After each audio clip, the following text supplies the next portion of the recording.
At 03:15 hours on March 16, 1943, Captain Lieutenant Wilhelm Riedel stood in the conning tower of U-boat 621, scanning the dark Atlantic waters through his periscope.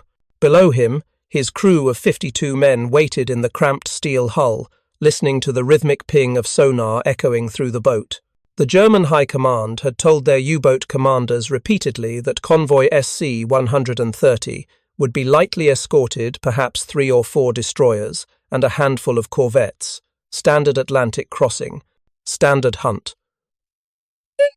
But when Riedel's lookouts spotted the convoy emerging from the pre-dawn mist, they counted escort vessels until their voices went hoarse.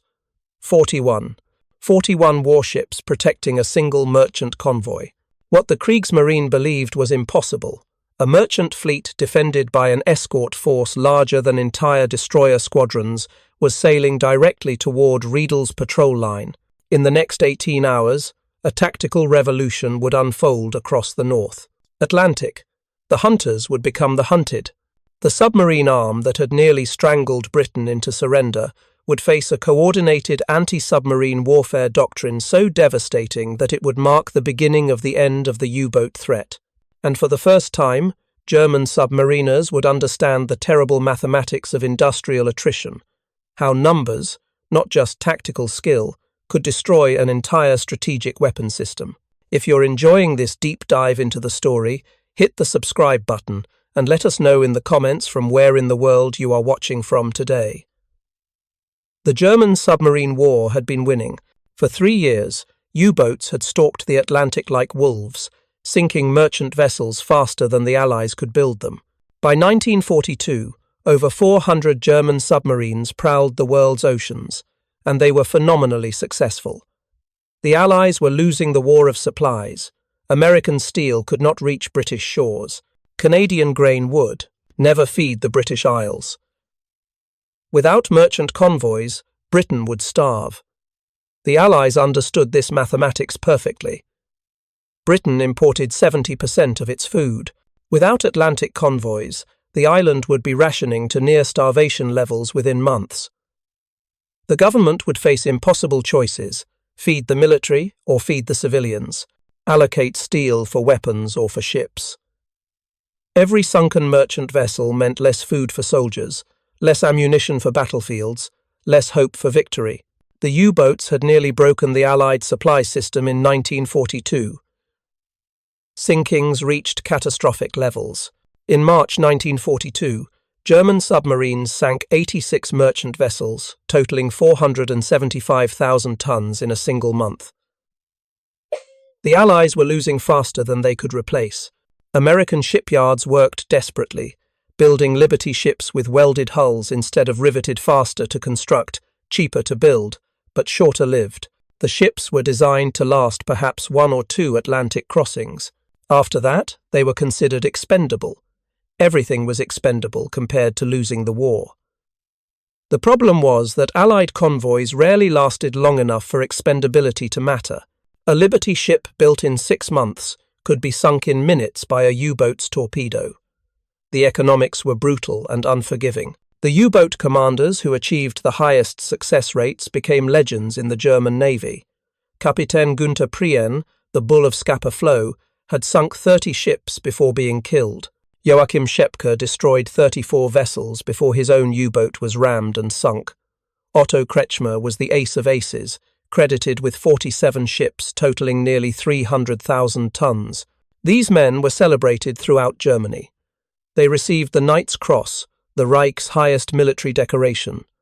Their photographs appeared in German newspapers.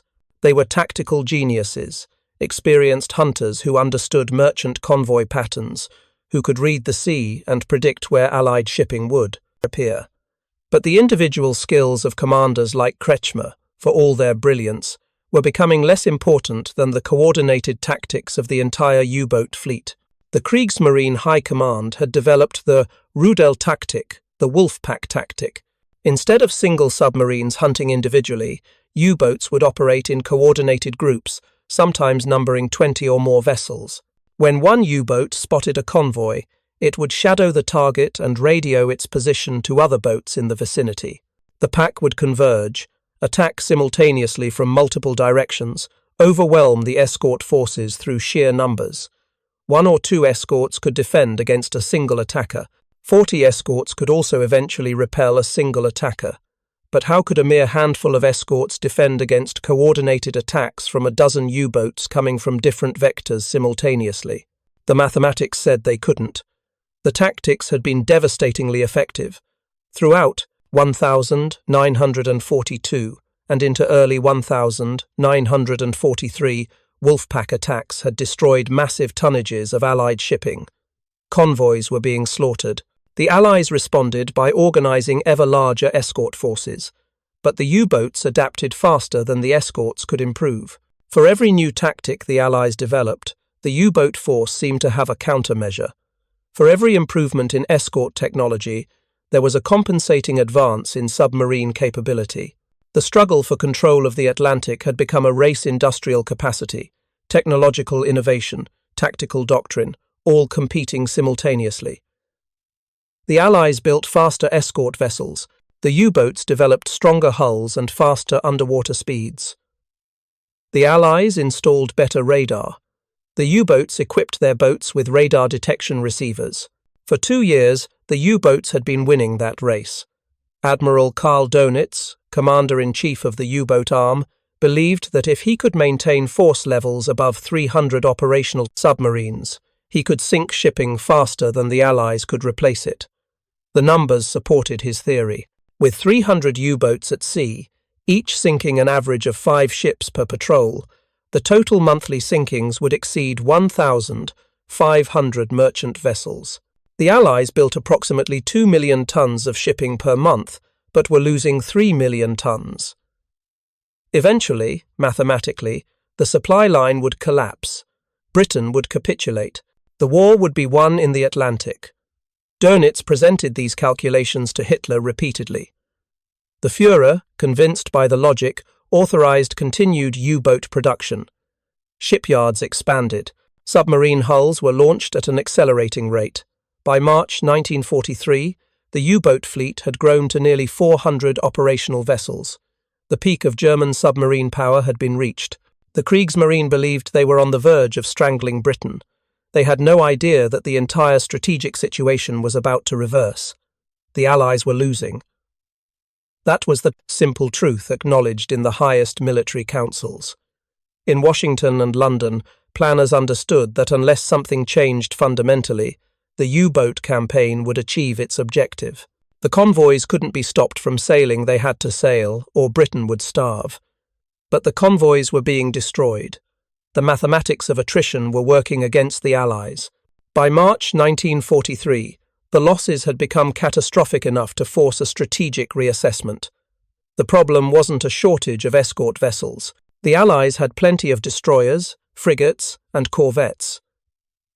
The Royal Navy had built hundreds of small escort ships specifically designed for convoy protection. The United States Navy had produced similar vessels in enormous quantities. The problem was distribution. The escorts were spread too thin. An average Atlantic convoy had perhaps 8 to 12 escort vessels for perhaps 40 to 60 merchant ships.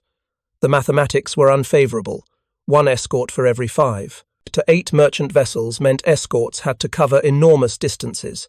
They couldn't watch all approaches simultaneously. A determined Wolfpack could find gaps in the escort screen and exploit them. Worse, many of the escort vessels were poorly equipped. The early corvettes, nimble little ships perfect for coastal work, were terrible ocean-going warships. They pitched and rolled in Atlantic swells. Their radar systems became unreliable in heavy weather. Their crews became seasick and exhausted. Destroyers were better equipped, but often arrived at convoy duty worn out from other operations. The crews had been at sea for months. Maintenance was deferred. Equipment failed at critical moments. Radar systems malfunctioned. Communication systems broke down. The escorts were doing their best, but their best wasn't good enough against coordinated Wolfpack attacks. The Admiralty in London understood that something had to change. Convoys couldn't defend themselves. Merchant ships were armed, with a few machine guns at most glorified pea shooters against a military warship. The escorts had to be strong enough to either sink attacking U-boats or force them away from the convoy before they could attack. That required escorts equipped with proper radar, adequate armament, experienced crews, and most importantly, adequate numbers. In early 1943, the Admiralty made a radical decision. Certain convoys of exceptional strategic importance would receive extraordinary protection. Instead of the standard 8 to 12 escorts, select convoys would be assigned escort forces of unprecedented size. These super convoys would have 20, 30, sometimes 40 or more escort vessels. The cost was enormous. Pulling that many warships away from other duties to protect a single merchant convoy seemed wasteful, but the logic was sound. If a Wolfpack couldn't break through an escort screen of that density, the convoy would reach its destination safely. The supplies would arrive. The strategic situation would improve. Convoy SC-130 was selected for this extraordinary protection. SC stood for Slow Convoy, the designation for the slowest merchant convoys, which typically travelled at 8 to 10 knots. The convoy was scheduled to depart from Sydney, Nova Scotia, on March 4th, 1943, with a destination of Liverpool, England. The route would take the convoy across the open Atlantic, the most dangerous portion of the journey. The convoy would consist of 49 merchant vessels, a mix of British, American and Canadian ships, carrying 180,000 tons of cargo explosives, ammunition, airplane parts and industrial machinery. Absolutely critical supplies that Britain needed to continue the war. To protect these 49 vessels, the Admiralty assigned an escort force of unprecedented composition. There would be 5 destroyers ships of the line, fast and heavily armed. There would be 6 corvettes, small but tough escort ships. There would be 4 minesweepers normally used for clearing mined waters, repurposed as anti-submarine vessels. There would be 2 frigates, powerful escort ships, built specifically for anti-submarine work. There would be 1 rescue ship standing by to pick up survivors if any vessel was torpedoed. In total, 41 warships to protect a merchant convoy. It was an unprecedented concentration of escort force. The Admiralty believed, or at least hoped, that no U-boat pack could crack through such a dense defensive screen. The convoy sailed on March 4th, 1943, with the escort force arranged in a protective screen around the merchant vessels. The route took the convoy northeast from Nova Scotia, across the Middle Atlantic, toward the waters east of Newfoundland where the U-boat patrols were known to concentrate. The first 3 days were uneventful. The convoy maintained formation, the escorts maintained vigilance, the weather remained manageable. But on March 7th, the first U-boat contact reports began to arrive at Admiral Dönitz's headquarters in Berlin. Kapitänleutnant Wilhelm Riedel had been commanding U-621 for 8 months. He was 28 years old, experienced with 14 prior patrols, credited with 7 merchant vessels sunk totaling 42,000 tons. He wasn't one of the famous aces like Kretschmer or Prien, but he was competent, careful, and lucky enough to have survived when many of his peers had been killed. Survival in the U-boat war was increasingly becoming a matter of luck rather than skill. By 1943, new U-boat commanders were being sent to sea with minimal training and were often killed within their first patrol or 2. The U-boat arm was suffering horrific losses. The experienced commanders who survived their first dozen patrols were becoming increasingly rare and increasingly valuable. Riedel's U-621 was a Type Sevice U-boat, the workhorse of the German submarine fleet. Displacing 769 tons surfaced and 871 tons submerged, equipped with 4 bow torpedo tubes and 1 stern tube, armed with an 88mm deck gun.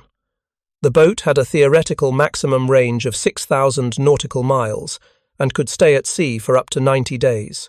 The crew of 52 men lived in conditions of extraordinary discomfort. The boat was only 220 feet long and perhaps 20 feet in diameter, essentially a steel tube filled with men, torpedoes, diesel engines, batteries, and equipment with no wasted space. The men slept in shifts, literally sleeping in the berthing spaces of other crew members just hours after those men got up for their watch. Sanitation was primitive. Hygiene was nearly impossible. The air became thick with diesel fumes, humidity, and the smell of 52 men living in close quarters without proper ventilation. U-boat service was claustrophobic, dangerous, and exhausting. On March 7th, 1943, Riedel received an encrypted radio message from Kriegsmarine headquarters containing the location of a detected merchant convoy.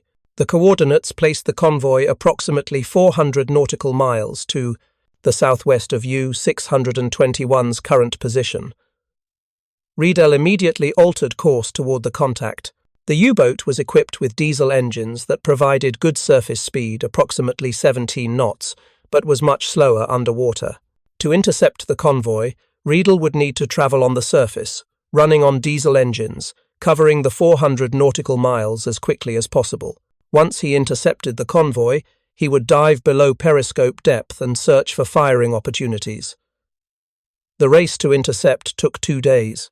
U-621 maintained maximum surface speed, pushing the diesel engines hard, burning fuel at a high rate. Riedel knew that fuel consumption was always a critical factor in U-boat operations. The further you travelled from your base, the less time you could spend hunting, because fuel had to be reserved for the return journey. But intercepting this convoy had been signalled as a priority by headquarters, so fuel considerations were secondary. Push hard, reach the convoy, attack. Other U-boats in the vicinity received similar messages. Conter-Admiral Eberhard Gott, Dönitz's chief of staff, had coordinated the positioning of U-boats across the Atlantic. When merchant convoys were detected, multiple boats in the vicinity would be directed toward the contact. If they could coordinate their attacks, they could concentrate their firepower and overwhelm the escort forces. The Wolfpack tactic that had been so successful throughout 1942 and into 1943 would be applied here as well. Within 36 hours, radio direction finding stations in Germany had plotted multiple U-boat positions converging on the SC-130 convoy's estimated location. Preliminary calculations suggested that at least 10 to 12 U-boats would be in position to attack within the next 24 to 48 hours. Some headquarters staff were estimating the potential for even more boats to reach the convoy, perhaps 15 to 20. Against a normal escort force of 8 to 12 ships, such a concentration would be devastating. The Wolfpack would overwhelm the escorts through sheer numbers, but nobody in the German High Command knew that SC-130 was being protected by 41 escort vessels. The German intelligence services had attempted to estimate Allied escort force compositions, but their data was incomplete. They understood that the Allies were increasing escort forces, but they had no current information on the magnitude of those increases. Intelligence officers estimated that modern convoys might have 12 to 15 escort vessels. Some optimistic assessments went as high as 20. The possibility that a merchant convoy might be protected by 41 warships seemed almost incomprehensible. That would be more warships than some entire destroyer squadrons. That would represent a massive concentration of Allied naval resources focused on a single convoy. Surely no Allied commander would commit that many ships to defend merchant vessels. It seemed economically inefficient, tactically wasteful. The German planners, for all their organizational skill and military experience, had made a fundamental error in analysis. They were evaluating the situation through a peacetime mindset, where economic efficiency and resource optimization mattered. They failed to consider that this was total war, where industrial capacity was no longer the limiting factor, strategic will was. The Allies could build ships faster than they could build trained crews. They could afford to waste resources because they had unlimited resources. The Americans were building 2,000 Liberty ships per year. The British were building escort vessels in unprecedented numbers. Assigning 41 warships to protect a single convoy made perfect economic sense if it ensured that the convoy reached its destination safely. A single sunken merchant vessel might represent months of construction effort. Riedel, as a front-line U-boat commander, wasn't privy to the intelligence analysis being conducted in Berlin. He knew only that a merchant convoy had been detected ahead of him, that other U-boats had been directed toward it, and that he needed to reach it first if he wanted to guarantee a successful attack. First contact meant the glory of the initial attack, the opportunity to sink the most valuable target before the convoy could scatter. On March 16th, at 0300 hours, the lookouts aboard U-621 spotted smoke on the horizon, the telltale sign of merchant ships. Riedel ordered the boat to approach cautiously, running on the surface to close the distance. As the light improved and dawn approached, the escort screen became visible. Riedel's binoculars revealed the first escort vessel, then another, and another.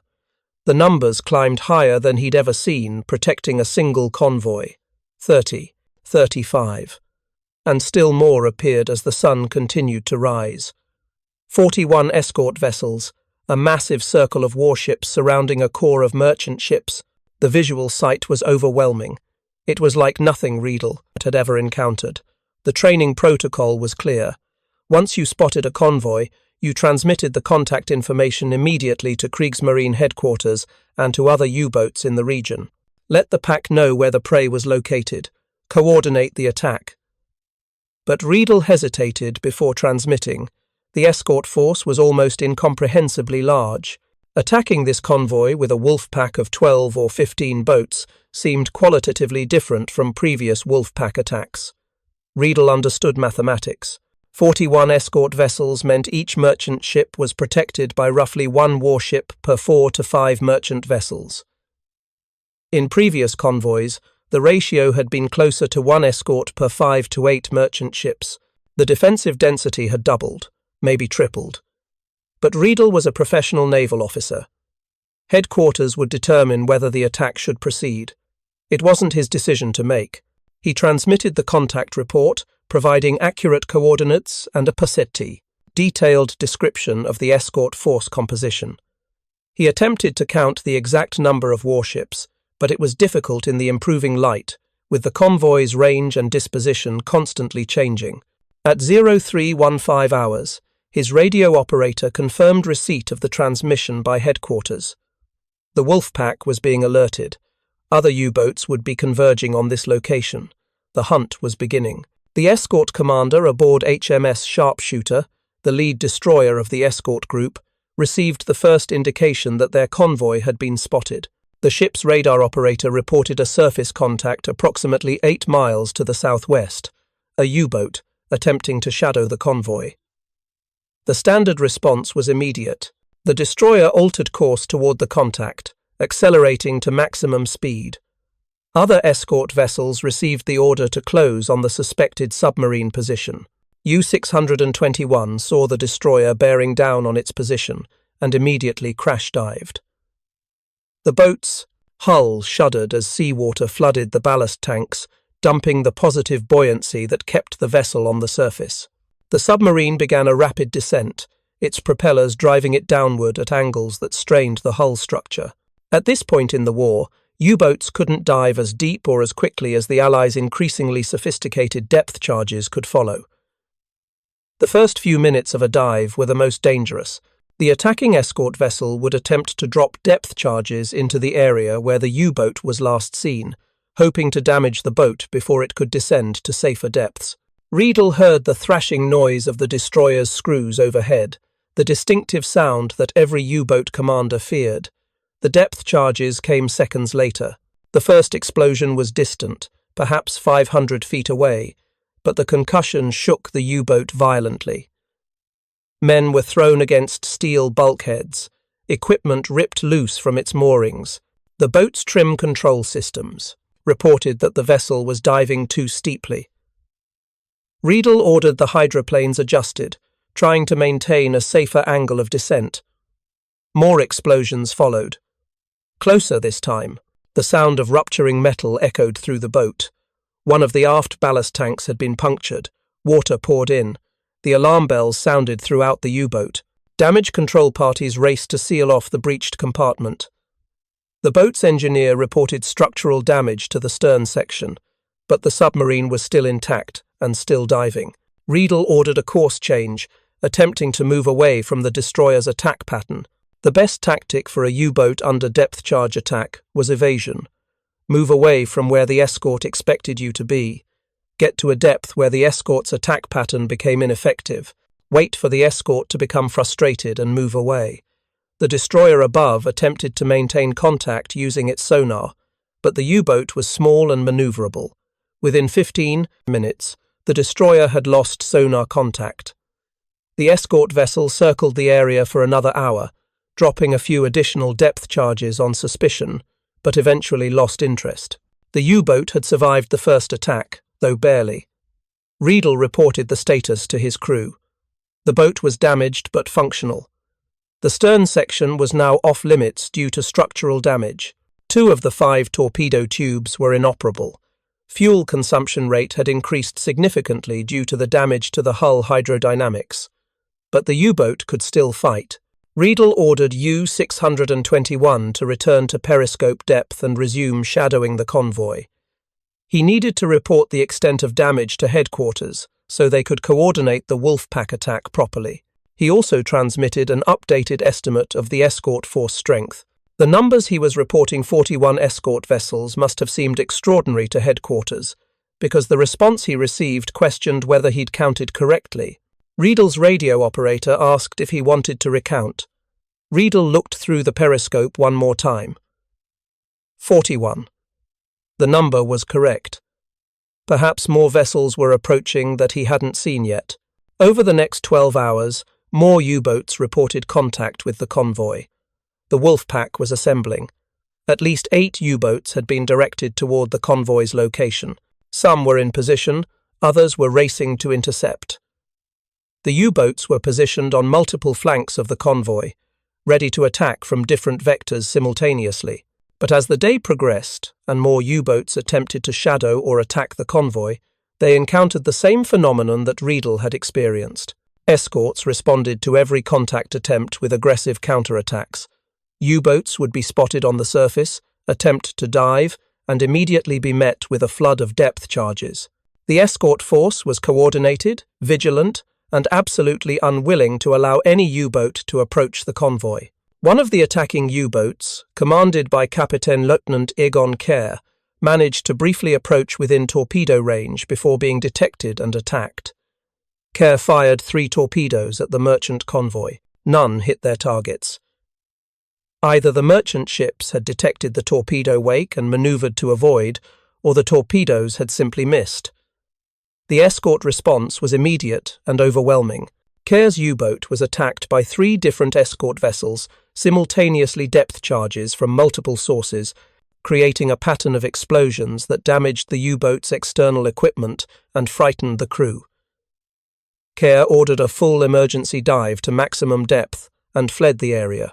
His U-boat was damaged and combat ineffective. By nightfall on March 16th, at least 5 U-boat attacks had been detected and repelled by the escort force. No merchant ships had been sunk, no escorts had been damaged. The convoy had transited through the patrol line of U-boats with remarkable success. The mathematical advantage that the U-boats had assumed they possessed multiple attacking boats against a thin escort screen had been completely reversed by the density of the escort force. The 41 warships had created a defensive bubble so thick that U-boats couldn't penetrate it without being detected and attacked. Riedel and the other U-boat commanders faced a profound tactical problem. The methods that had worked so successfully throughout 1942 and into 1943 were no longer effective. The Wolfpack tactic of converging from multiple directions, attacking simultaneously to overwhelm the escorts, couldn't function if the escorts were too numerous to be overwhelmed. Adding more U-boats to the attack force wouldn't help if the density of escort vessels was already so great that additional U-boats simply meant additional targets for the escorts to destroy. As night fell over the Atlantic, the senior U-boat commanders in the patrol line considered withdrawing. The convoy had penetrated their patrol area. Continuing to attack seemed increasingly futile, but they received orders from headquarters to continue the attack. Admiral Dönitz's staff believed that persisting with the Wolfpack attack was the only option. Withdrawing would mean surrendering control of the Atlantic to the Allies. Attacking, even if unsuccessful, maintained the strategic pressure. Riedel knew that the night would bring new opportunities. U-boats were more dangerous on the surface at night, when their silhouettes would be harder to detect in darkness. Several of the escort vessels were equipped with radar, but not all. The destroyers and most of the frigates had radar, but the corvettes and minesweepers had less sophisticated equipment. On the surface at night, a skilled U-boat commander might be able to penetrate the escort screen and reach the merchant vessels before being detected. Around midnight, Riedel maneuvered U-621 to approach the convoy's southern flank.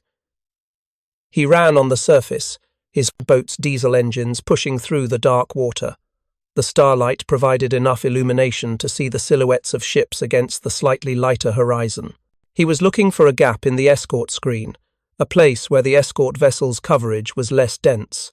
The merchant convoy was moving at approximately 9 knots, slow enough that a U-boat could match speed and maintain position.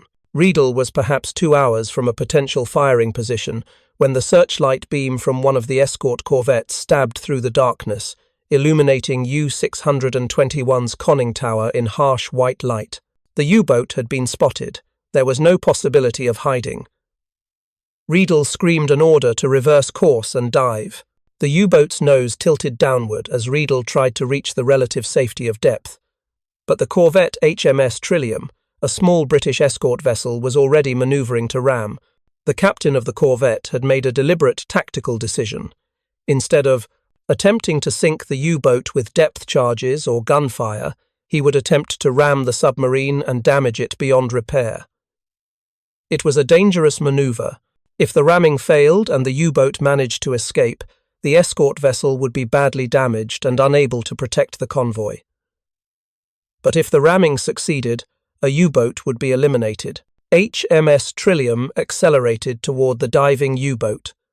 The destroyer's reinforced bow plunged into U-621's hull at an angle, rupturing the submarine's pressure hull in the aft compartment.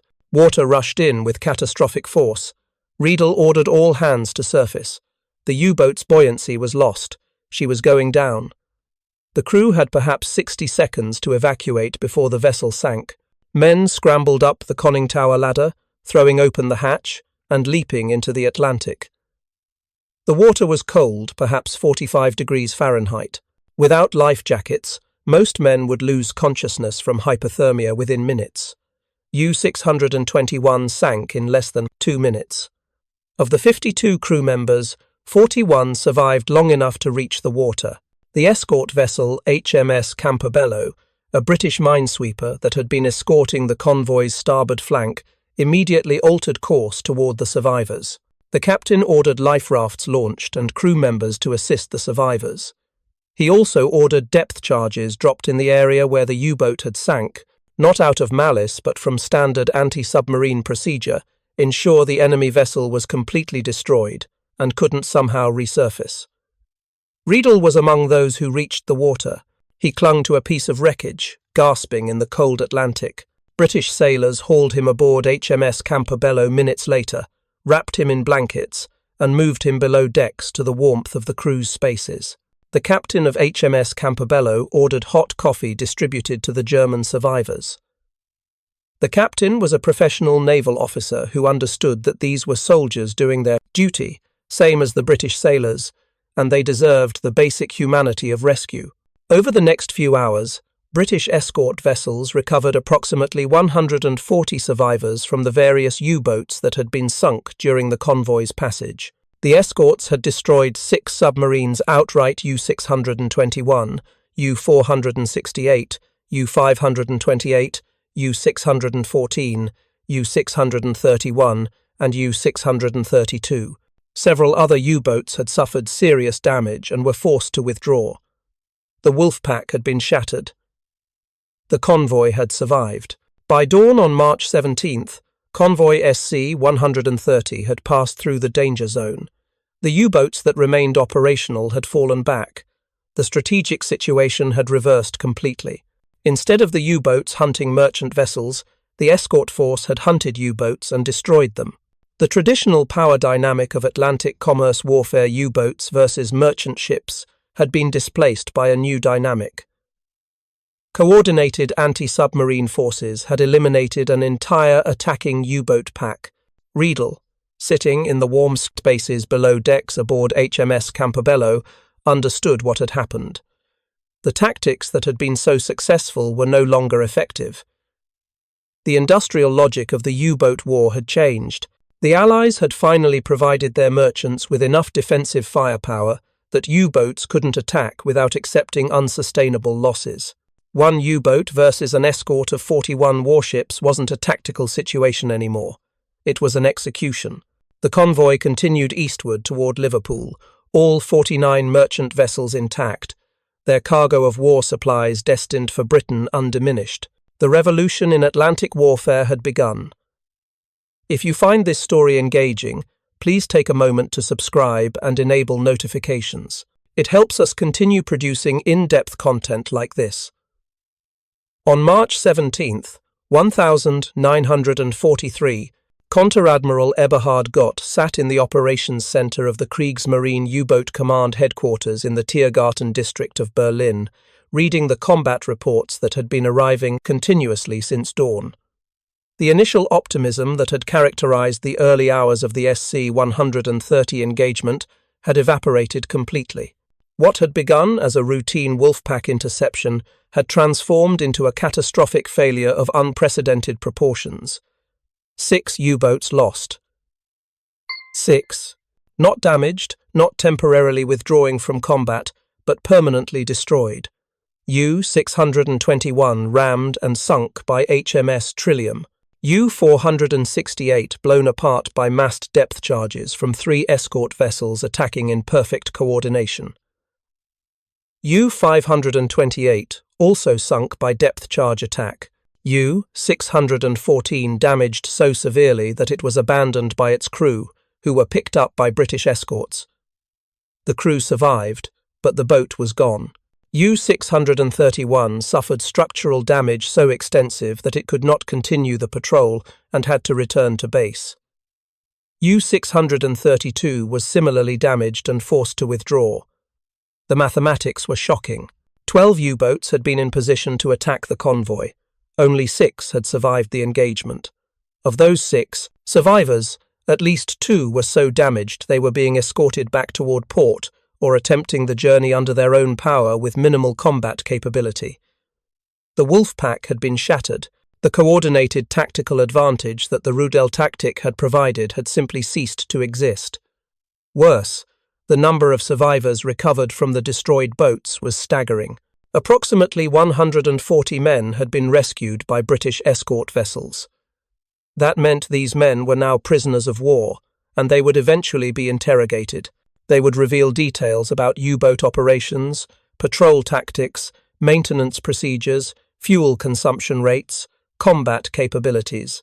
The Germans knew from experience that Allied interrogators were thorough and systematic.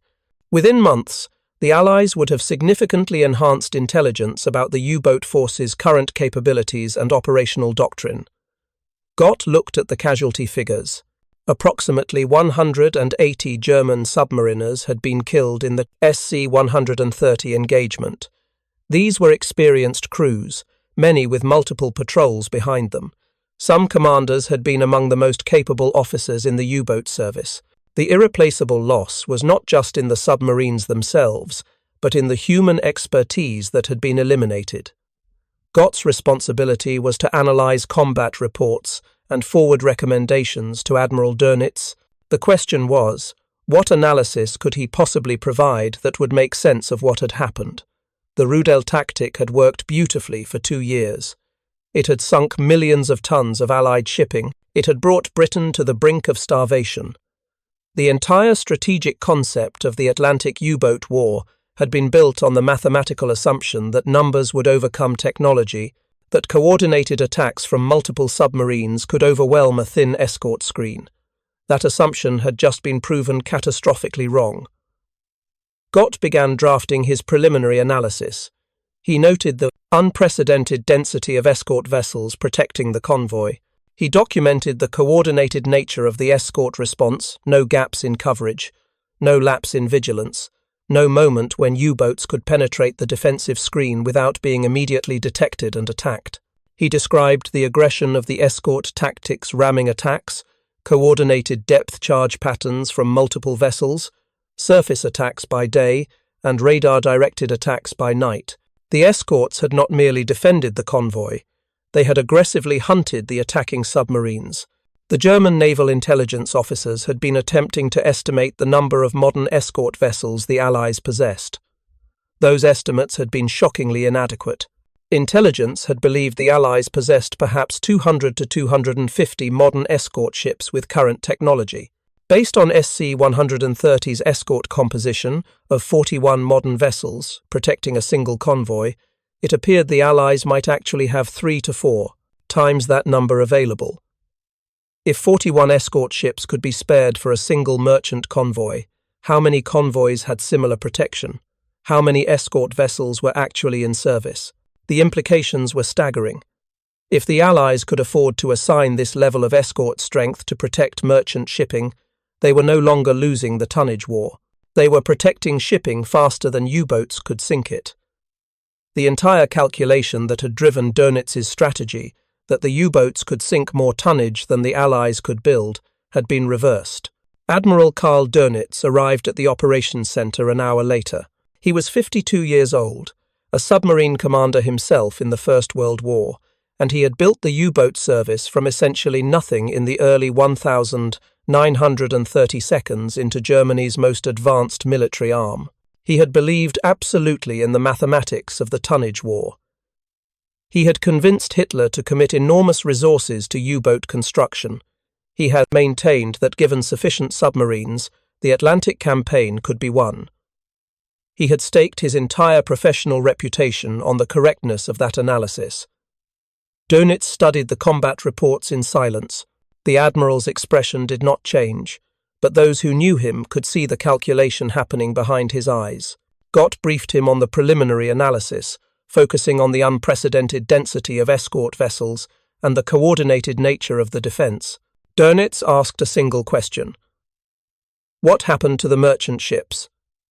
Gott answered, all 49 merchant vessels reached their destination safely. Convoy SC-130 has been successfully escorted across the Atlantic. No merchant ships were sunk. Dönitz was silent for a long moment. When he finally spoke, his voice was controlled but carried an undertone of profound concern. That convoy carried approximately 180,000 tons of cargo. That cargo is now in Britain. It will be distributed to factories, to military units, to supply depots. Those supplies will be used to manufacture weapons that will kill German soldiers, and we were unable to prevent it. We not only failed to stop the supplies, we lost 6 submarines and 180 men in the attempt. Dönitz ordered a full intelligence analysis to be completed within 24 hours. He wanted to know everything about the escort vessels that had participated in the SC-130 defense. He wanted estimates of how many such escort vessels the Allies possessed. He wanted an assessment of whether the U-boat tactics that had been successful in 1942 and early 1943 could continue to be employed effectively. Most importantly, he wanted recommendations for how the U-boat campaign should proceed given this new information. The analysis that came back 24 hours later was sobering. The escort force protecting SC-130 had included modern destroyers equipped with the latest radar and sonar technology. It had included specialized anti-submarine frigates and corvettes.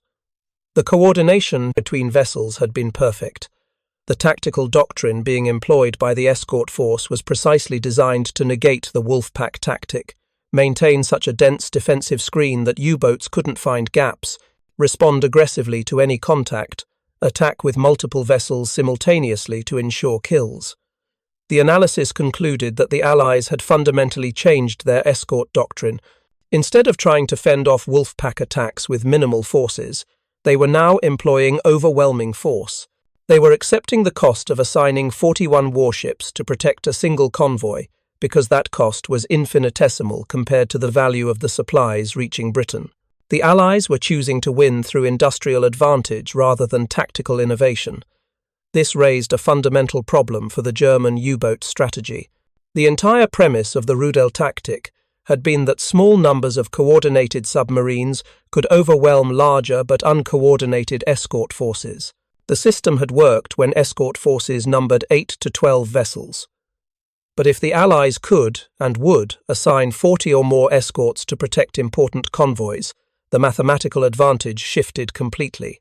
U-boats attacking a convoy with 41 escorts would be attacking into overwhelming defensive superiority.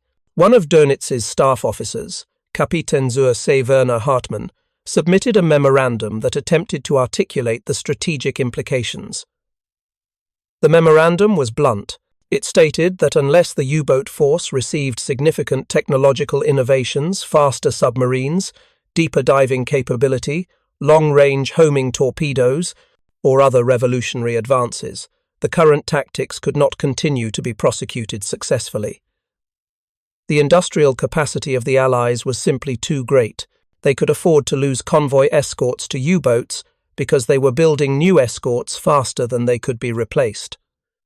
The U-boats, on the other hand, were not being replaced nearly as quickly as they were being destroyed.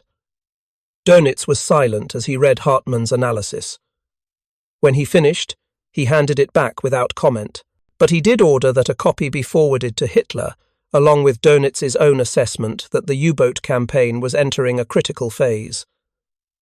The tone was not one of optimism. Kapitän-Leutnant Hermann Vogt was the commander of U-468, one of the U-boats that had attempted to attack convoy SC-130. Unlike Riedel, who had survived the engagement as a prisoner, Vogt had died when his submarine was destroyed by coordinated depth charge attacks. His boat had been sunk with all 52 crew members. The men had no time to evacuate. The explosions had been too close together, the pressure hull had ruptured, and the boat had gone down in less than a minute. The U-boats that survived the SC-130 engagement returned to their bases in occupied France, primarily Brest and Saint-Nazaire, with damage reports and combat observations that painted a picture of absolute tactical defeat. The commanders and crews who had survived attempted to explain to the German naval staff what had happened, but their accounts seemed almost incomprehensible to officers who had never experienced modern anti-submarine warfare. Kapitän-Leutnant Otto Schneider, commander of U-530, had survived the SC-130 engagement, despite being attacked multiple times. In his post-patrol debriefing, Schneider attempted to describe the experience. He explained how the escort vessels had responded to every attempt to approach the convoy. He described being detected on the surface despite running at night, being attacked by coordinated depth charge patterns from multiple escorts, narrowly escaping destruction by diving to depth and using evasive maneuvers. He explained how the defensive coordination had made it impossible for the U-boats to concentrate their attacks on the merchant ships. The escorts were too vigilant, too well equipped, and too willing to accept risk in order to destroy attacking submarines. What struck Schneider most forcefully, in retrospect, was the complete abandonment of the mathematical advantage that had defined U-boat operations for 2 years. The Wolfpack tactic had succeeded because it created local numerical superiority at the point of attack. Multiple U-boats attacking from different directions could overwhelm a small escort force through the sheer complexity of the defense problem. But SC-130's escort force was so large that local numerical superiority became irrelevant. The escorts were globally superior in numbers, in technology, and in training. The U-boats had attacked into overwhelming force and had paid the price. Schneider's conclusion was shocking. The Allies have solved the problem of convoy defense. They have determined that economic advantage permits them to assign escort forces of such density that U-boat attacks have become prohibitively costly. We can no longer expect to sink merchant vessels in the protected convoys. We can only die trying. The debriefing officers who heard this assessment were disturbed, but tried to maintain professional composure. This was analysis that contradicted the official German military position that the U-boat war could still be won, that technological innovations and tactical adjustments would restore the German advantage. Schneider's assessment suggested something far more pessimistic, that the U-boat war had already been lost, not through any particular German failure, but through the simple mathematics of industrial capacity. The other surviving U-boat commanders gave similar accounts. Captain Lieutenant Egon Keir described the moment when his U-boat had been attacked by 3 escort vessels simultaneously.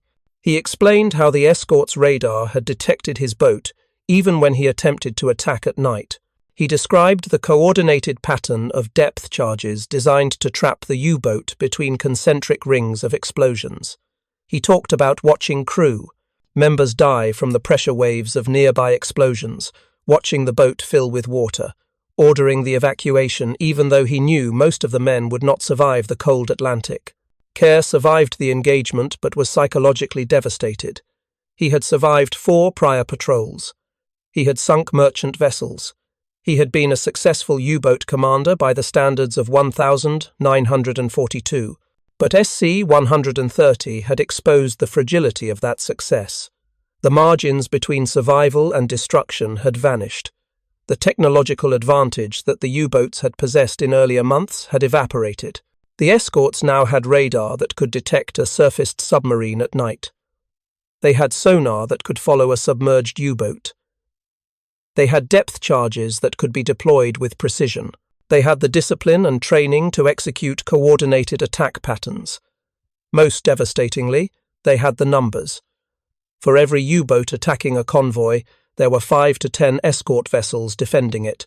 That was not a tactical situation that could be overcome through skill or courage. That was a purely industrial and mathematical problem, and Germany's industry could not match the Allied capacity. The replacement crews arriving for patrol training noticed the change in morale among the experienced U-boat captains. The optimism that had characterized the service in 1942 had been replaced by a grim determination tinged with fatalism. The experienced commanders no longer spoke of sinking ships as a path to victory. They spoke of doing their duty and accepting the losses as necessary. The language had shifted from confidence to resignation. Captain Lieutenant Victor Lang, commanding U-439, was one of the newer officers taking over patrol responsibilities in early April 1943. He attended a briefing session with other U-boat commanders in preparation for his patrol to the Atlantic. Admiral Dönitz himself attended the briefing, a gesture of respect that was unusual. Dönitz spoke to the assembled officers directly. "Gentlemen," Dönitz began, his tone formal and serious, "the conduct of the Atlantic campaign has entered a new phase. Recent developments indicate that the Allies have significantly improved their escort capabilities and their anti-submarine tactics. Convoy SC-130, which was attacked by our forces last month, demonstrated the effectiveness of concentrated escort forces. We will adjust our tactics to account for this development, but you must understand that the strategic situation has changed fundamentally." Dönitz then did something unexpected. He acknowledged the losses directly. He spoke of the men who had died on SC-130. He spoke of U-621 and U-468 and the other destroyed boats. He spoke of the families who would receive the terrible telegrams from the Kriegsmarine Notification Service. He spoke of the sacrifice that these men had made, but then his voice hardened. "However, we will continue the campaign. We will find new tactics. We will adapt to the changed circumstances. We will not surrender the Atlantic to the Allies.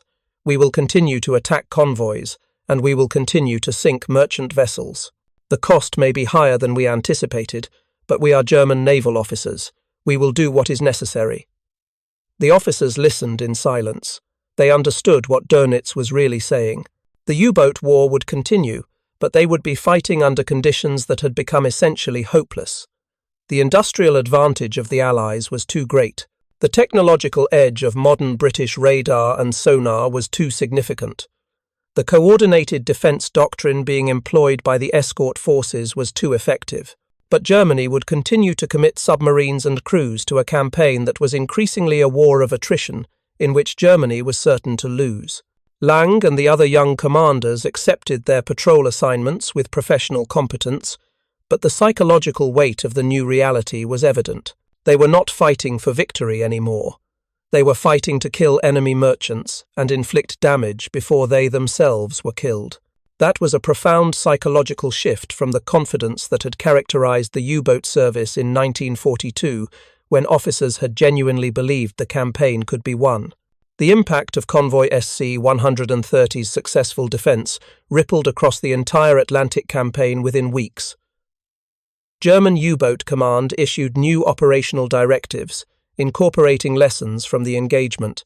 Commanders were instructed to avoid frontal attacks on heavily escorted convoys. They were directed instead to seek out less protected convoys or to hunt independent merchant vessels traveling outside of organized convoys. The Wolfpack tactic, the cornerstone of Dönitz's strategy for 2 years, was not formally abandoned, but its employment became increasingly rare. The problem was that even less protected convoys were now receiving escort forces far larger than those that had existed in 1942. The Allies, emboldened by the successful defense of SC-130, were assigning escort forces to all convoys, not just the most strategically important ones. By May 1943, virtually every Atlantic convoy had an escort force of 15 to 20 warships. Some of the most critical convoys had escort forces comparable to SC-130's 41 vessels. This created a paradox for the U-boat force. By becoming more effective at defense, by learning to coordinate their escort operations, by equipping vessels with modern technology, the Allies had not merely increased the cost of attacking convoys, they had fundamentally altered the mathematics of submarine warfare. A single U-boat attacking a modern convoy was attacking into overwhelming defensive superiority. A Wolfpack of 12 U-boats attacking a modern convoy was also attacking into overwhelming force. There was no tactical configuration of U-boats that could overcome the defensive advantage that concentrated, coordinated, technologically superior escort forces provided. The U-boat losses escalated dramatically through spring and summer of 1943. In May, German submarine commanders reported 42 attacking submarines lost to all causes. In June, 17 more were destroyed. In July, another 37 were sunk. The loss rate was becoming catastrophic. Replacement boats coming from the shipyards were not being produced quickly enough to offset the losses. The U-boat fleet, which had numbered nearly 400 operational boats at the time of SC-130, was declining steadily. More significantly, the experience level of the U-boat force was collapsing. The experienced commanders and senior enlisted men who had survived the early years of the campaign were being killed at an accelerating rate. New commanders arriving for their first patrol often had minimal training. They were being sent to sea to fight an enemy that had learned to coordinate anti-submarine forces with terrifying effectiveness. They were being sent to fight against the technology they had not been trained to counter. Many were killed on their first or second patrol. By October 1943, Dönitz confronted the reality that he had been attempting to avoid acknowledging. The U-boat campaign, as it had been conducted, could not continue. The losses were unsustainable. The strategic objective, sinking shipping faster than the Allies could replace it, had become impossible because the Allies had shifted from competing in the tonnage war to competing in the escort war. The Allies had determined that the economic cost of assigning enormous escort forces to protect merchant shipping was acceptable because the alternative, allowing U-boats to sink unescorted merchants, was far more costly. Dönitz requested a meeting with Hitler. In October 1943, he travelled to the Führer's military headquarters to present his analysis of the changed strategic situation. The discussion was tense. Hitler wanted to hear that the U-boat campaign could be revived, that new technological developments would restore German advantage, that persistence and increased effort would ultimately lead to victory. Dönitz attempted to deliver a realistic assessment instead. He explained that the Allies had achieved decisive advantage in the Atlantic through overwhelming force and coordinated tactics. He presented calculations showing that U-boat losses had reached levels that could not be sustained.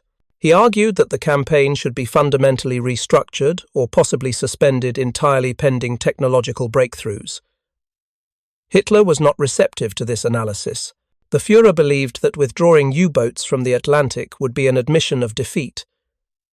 He ordered the campaign to continue at reduced intensity, with emphasis on technological innovations. New submarine types were being developed, Type XXI boats with higher underwater speed, Type XX30II boats optimized for coastal operations. These revolutionary designs might restore German advantage, Hitler believed. What Hitler did not acknowledge, and what Dönitz privately understood, was that these new submarines would not be available in significant numbers until 1944 at the earliest. In the intervening year, the U-boat force would continue to suffer unsustainable losses. By the time the new boats were ready, the strategic situation might have evolved to the point where even revolutionary submarine designs could not restore German advantage. Kapitänleutnant Wilhelm Riedel spent the remainder of 1943 and much of 1944 inches a British prisoner of war camp. He was interrogated extensively about U-boat operations, but he revealed nothing of military significance.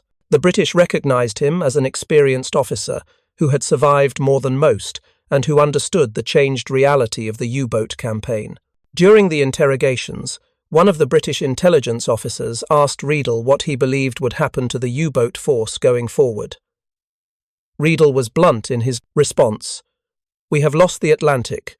We lost it on March 16, 1943, when we saw 41 escort vessels protecting a single convoy. The Allies have unlimited industrial capacity. They can build escort ships faster than we can sink merchant vessels. They can assign enough defensive power to make U-boat attacks prohibitively costly. We will continue to patrol and continue to attack because our government orders us to, but we will not defeat the Allies at sea. The war has already been decided. Only the suffering remains."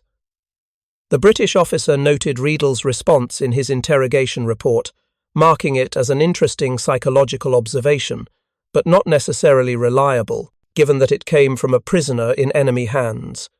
Yet Riedel's analysis was essentially accurate. The SC-130 engagement had marked a turning point in the Atlantic campaign. The U-boats would continue to patrol, continue to sink merchant vessels occasionally, but they would never again pose a strategic threat to Allied shipping. The coordinated defense doctrine and the overwhelming force of modern escort vessels had eliminated the U-boat threat as a war-winning weapon. The individual U-boat crews paid the price for this strategic shift. A U-boat commander who had survived 1, 2, or even 3 patrols in 1942 faced enormously higher risk in 1943 and 1944. The probability of being killed increased exponentially. The U-boat service transformed from a career path for military officers into a suicide service, where men were sent to sea knowing their probability of survival was minimal. Of the 40,000 men who served in German submarines during the war, approximately 30,000 were killed. The U-boat service suffered the highest casualty rate of any branch of the German military. The men who crewed these submarines understood this mathematics. The young sailor joining a U-boat in 1944 understood that his probability of surviving the patrol was perhaps 30 to 40%. If he survived that patrol, the probability of surviving the next patrol was similarly poor. A man who completed 5 patrols was an exceptional case. A man who completed 10 patrols was practically miraculous. Yet the men continued to serve. They reported aboard the submarines. They participated in the patrols. They died when the submarines were sunk. Whether they died for honor, for duty, for Germany, or because they had no realistic alternative to accept, is a question that historians have debated. But there is no question that they died. The U-boat fleet that confronted the coordinated escort forces of 1943 and 1944 was a fleet marked for destruction, and that is exactly what occurred. By May 1945, when Germany surrendered, the U-boat fleet had been essentially eliminated. Of the 40 submarines that attempted to break through the Allied naval blockade to surrender or escape to Argentina, only 6 succeeded. The rest were sunk or captured. The submarines that had operated in the Atlantic in 1942 had been replaced with new designs. The crews that had survived the early patrols had mostly been killed in later engagements. The entire strategic weapons system that had nearly defeated Britain had been methodically dismantled through the application of overwhelming force, coordinated tactics, and industrial superiority. Convoy SC-130 was not the first American or British convoy to be successfully defended, but it was the engagement that marked the point at which the defending force achieved such overwhelming superiority that the attacking force could no longer prosecute the campaign with acceptable losses. Other convoys had been defended before. Convoy HX-229 had escaped a Wolfpack attack in March 1943 despite significant losses. But SC-130 was the first engagement where the defending force had not merely repelled the attack, but had achieved a decisive tactical and strategic victory through coordinated, overwhelming force. After the war, historians and naval analysts would examine the SC-130 engagement as the pivotal moment in the Atlantic campaign. They would analyze the tactics employed by the escort force. They would study the design of the escort vessels and the training of their crews. They would measure the losses inflicted on the U-boat force and calculate the impact on subsequent German submarine operations. The consensus would be unanimous. SC-130 represented the moment when the balance of power in the Atlantic had shifted decisively toward the Allies. For the men who participated in that engagement, the escort crews, the merchant sailors, the U-boat commanders and their men, the significance was personal. For the British and American sailors who had coordinated the defense and sunk 6 German submarines, it was a validation of their professionalism and training. For the U-boat commanders who survived, it was a recognition that the war had changed fundamentally. For the men who died, whether drowned on sinking submarines or lost in the cold Atlantic, significance was eternal silence. The revolution in Atlantic warfare that had begun on March 16, 1943, was not complete on that single day. It took weeks and months for the implications to work their way through the German command structure. It took longer still for the practical effects to manifest in reduced submarine patrols and increased caution among U-boat commanders. But the moment of realization, the moment when the hunters understood they had become the hunted, came in the hours and days following SC-130's passage through the U-boat patrol line. Wilhelm Riedel never again commanded a submarine. After his release from captivity, he lived quietly in post-war Germany, occasionally speaking about his experiences but never seeking publicity or recognition. He understood something that many military officers struggled to comprehend, that his greatest professional achievement had not been sinking merchant vessels or commanding a successful patrol, but surviving long enough to understand how and why the war had been lost. That knowledge, bitter as it was, had perhaps been the most valuable thing he acquired during his service. The convoy itself, all 49 merchant vessels intact, all 180,000 tons of cargo delivered safely to Britain, had accomplished its strategic mission. The supplies reached factories and ports. They were distributed to fighting units. They were used to manufacture weapons and supplies that contributed to the defeat of Germany. The convoy had been protected by professional naval officers and crew members who understood that their duty was to ensure that supplies reached their destination, regardless of the cost. The revolution in Atlantic warfare had begun with diesel engines and steel hulls, with radar and sonar, with depth charges and coordinated tactics. But it had been fought by men, ordinary men doing extraordinary things under impossible circumstances. They had understood, perhaps better than any strategist in Berlin or London or Washington, that the war would be decided not by the brilliance of individual tactics or the courage of individual commanders, but by the industrial capacity of nations and the ability to apply overwhelming force at the point of decision. In the end, the hunters had become the hunted not because they lacked courage or skill, but because they faced an enemy with superior resources, better technology, and the industrial capacity to sustain overwhelming force indefinitely. Convoy SC-130 was the moment when that reality became undeniable. Thank you for watching. For more detailed historical breakdowns, check out the other videos on your screen now, and don't forget to subscribe.